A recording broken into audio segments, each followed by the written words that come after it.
Good morning. Welcome again to Morning Devotions. Thank you again for our time together. I often hear people challenge young believers that they're too young in the faith to begin to tell others about Jesus. They're too young in the faith to share the gospel. But I want you to notice how unbiblical a statement that really is.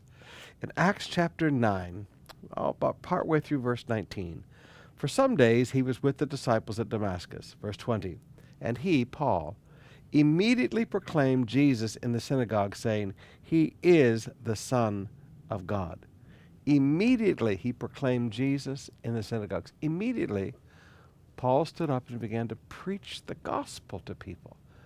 Now, we want to make evangelism, we want to make sharing the gospel some big theological thing today, when really it should be out of the abundance of the heart the mouth is speaking.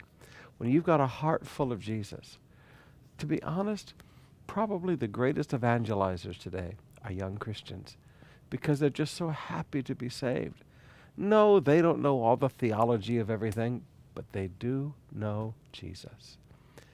Now, as it continues, we see that Saul increased all the more in strength and confounded the Jews who lived in Damascus by proving that Jesus was the Christ. So, yes, he continued to learn, but immediately he began to preach.